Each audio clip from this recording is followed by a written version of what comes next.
کے نیلے نشان ہے گلے میں میرے ریسمان،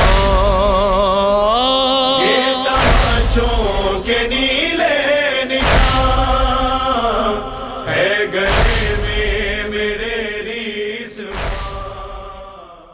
کے لیے آپ حضرات ایک سورہ فاتحہ اور 3 بار سورہ اخلاص کی تلاوت فرما کر بخش دیں ان کی روح کو۔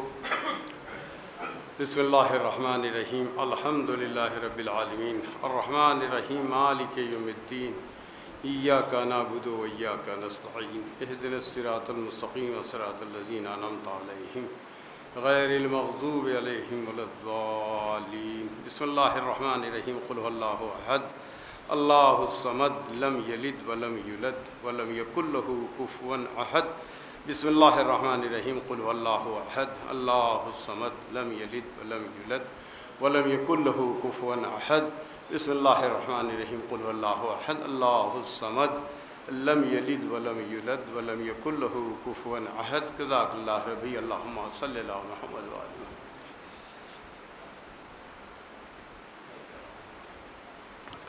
5 سے 6 منٹ ہم کو وقت دیا گیا ہے، انشاءاللہ صرف 2 آیتوں کی تلاوت کریں گے اور اس کا ترجمہ بیان کریں گے۔ ایک پہلی آیت جو ہے، جو آج کے حالات میں دنیا میں ہو رہا ہے، پروردگار نے 1400 سال پہلے بتا دیا تھا کہ یہ ہوگا۔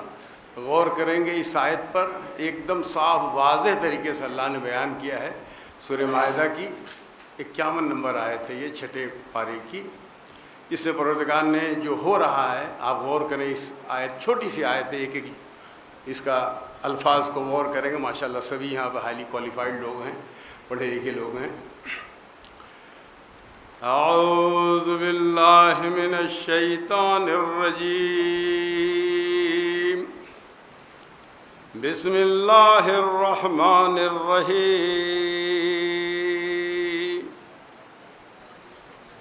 یا ایھا الذین آمنوا لا تتخذوا اليہود والنصارى اولیاء بعضهم اولیاء بعض ومن يتولهم منكم فإنه منهم ان اللہ لا یہدی القوم الظالمین۔ یا ایھا الذین آمنوا 98 ٹائم قرآن مجید میں اے صاحب ایمان، اللہ ان سے مخاطب ہے جو اللہ پہ ایمان لائے ہیں، ان کو مخاطب کر کے کہہ رہا اے صاحب ایمان، اے صاحب ایمان، یا ایھا الذین آمنوا، یا ایھا الذین لا تتخذوا مت اپناؤ، لا تتخذوا یہود و نصارہ، یہود اور نصارہ کو، عیسائی اور یہود کو مت اپناؤ، یعنی ان کو اپنا دوست مت بناؤ۔ سختی سے 1400 سال پہلے اللہ نے منع کیا، لا تتخذوا الیہود و نصارہ اولیاء، اولیاء سرپرست، دوست، ان کو دوست اور سرپرست مت بناؤ، سختی سے اللہ منع کر رہا۔ بعضہم اولیاء بعض، یہ ایک دوسرے کے دوست ہیں۔ بعضہم یعنی ایک دوسرے کی ہے، بعضہم اولیاء بعض، وَمَن يَتَوَلَّهُم مِّنكُم، من یعنی جو، یتولا جو ان سے دوستی کرے گا، جو ان سے قرابت کرے گا، وَمَن يَتَوَلَّهُم مِّنكُم فَإِنَّهُ مِنْهُمْ، اللہ کہہ رہا ہم تم کو انہی میں سے اکاؤنٹ کریں گے، یعنی تم کو ہم مسلمان نہیں سمجھیں گے، تم کو ایمان والا نہیں سمجھیں گے، تم کو ہم انہی میں سے گنتی کریں گے۔ فَإِنَّهُ مِنْهُمْ إِنَّ اللَّهَ لَا يَهْدِي قَوْمَ الظَّالِمِينَ، خدا ظالموں کو ہدایت نہیں کرتا، لا یہدی نہیں ہدایت کرتا اللہ ظالموں کو۔ یہ آیت ہے، اس میں رسول خدا کی ایک حدیث بھی ہے، ایک جانور ہوتا گوہ، اس میں بیان کیا کہ یہ اگر یہود و نصارہ جس بل میں گھسیں گے، جو چھپکلی کی طرح سے ہوتی ہے، اس کے اندر جو ہے یہ گھس جائیں گے، یعنی ان کو اپنائیں گے، ان کا کلچر اپنائیں گے، ان کا ہر چیز، کھانا پینا، الٹا پلٹا سب کچھ جو ہے آج کے مسلمان کیا کر رہے ہیں؟ وہی اپنا رہے ہیں جو یہود نصارہ کر رہے ہیں، اس میں سمجھتے ہیں کہ ہم بہت اچھا کام کر رہے ہیں، ان کی ہر چیز کو اپناتے ہیں۔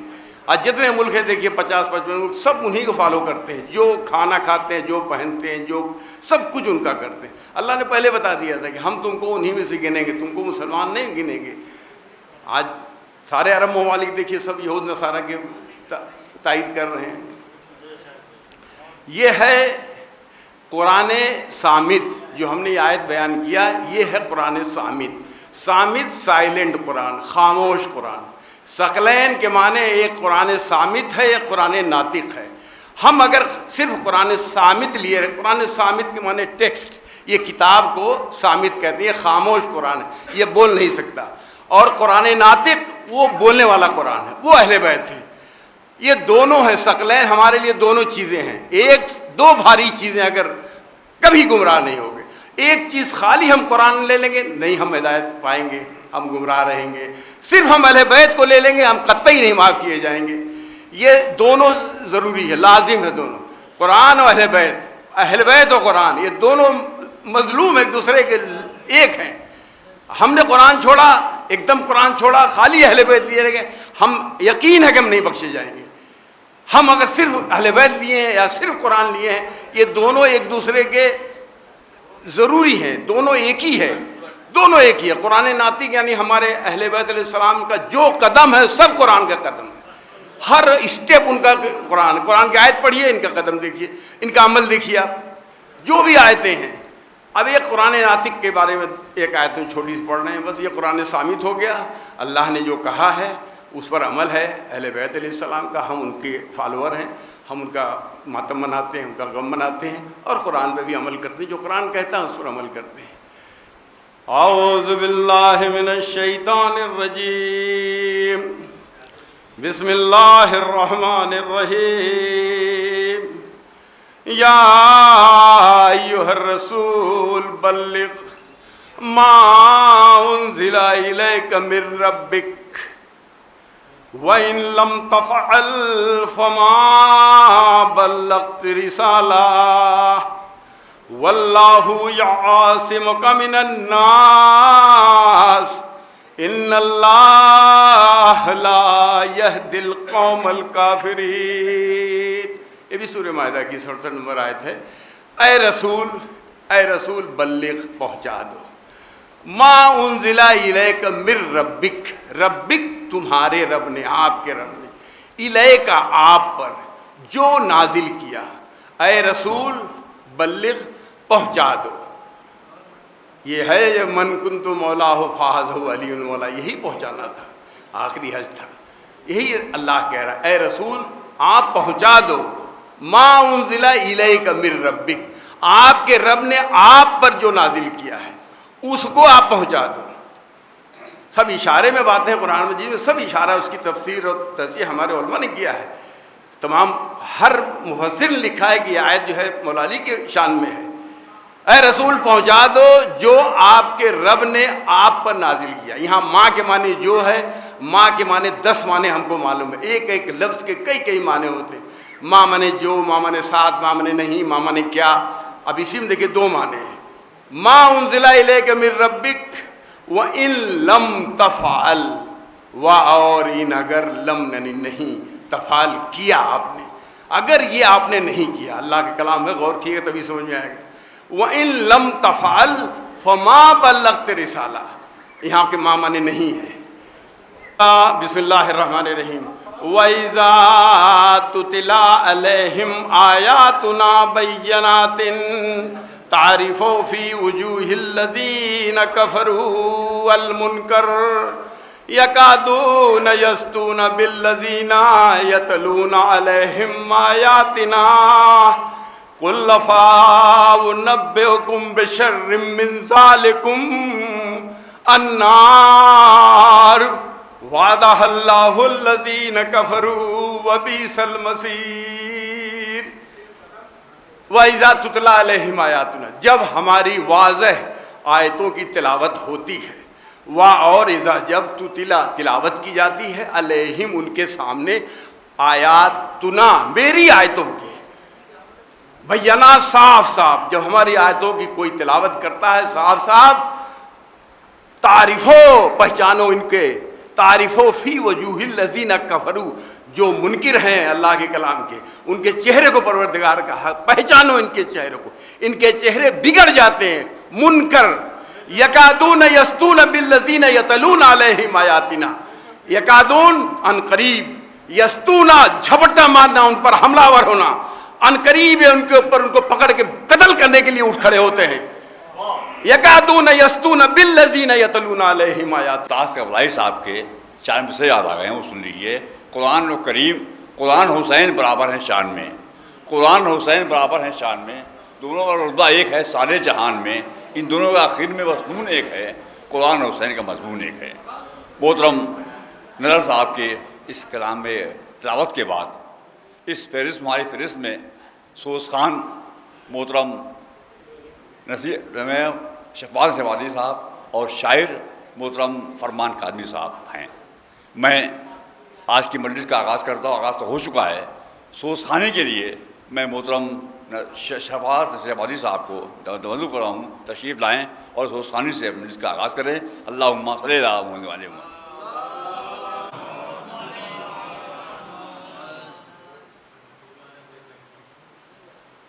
درد بھائی آپ ہماری طرف متوجہ رہیے، 4 مصرے ہمارے مصرے، کیونکہ نماز کے فوراً بعد مجلس منعقد ہو رہی ہے، اس لیے 4 مصرے ملاحظہ کرنا۔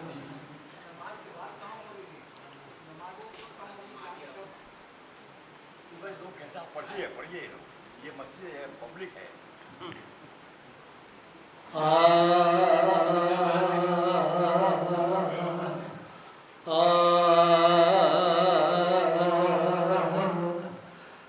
برب کعبہ عبادت میں کچھ ثواب نہیں، برب کعبہ عبادت میں کچھ ثواب نہیں، جو تینتوں میں ولائے ابو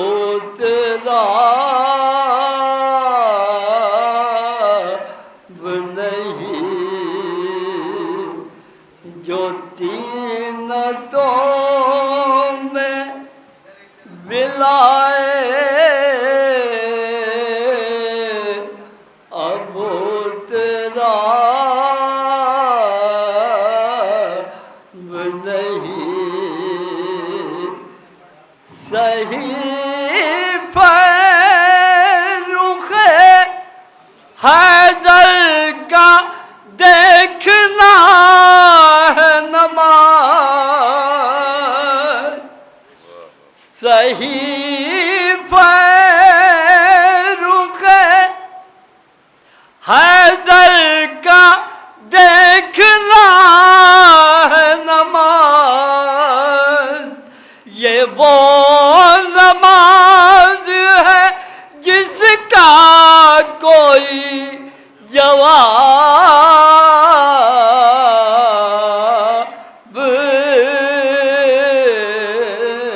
نہیں، یہ وہ نماز ہے جس کا کوئی جواب نہیں، برب کعبہ۔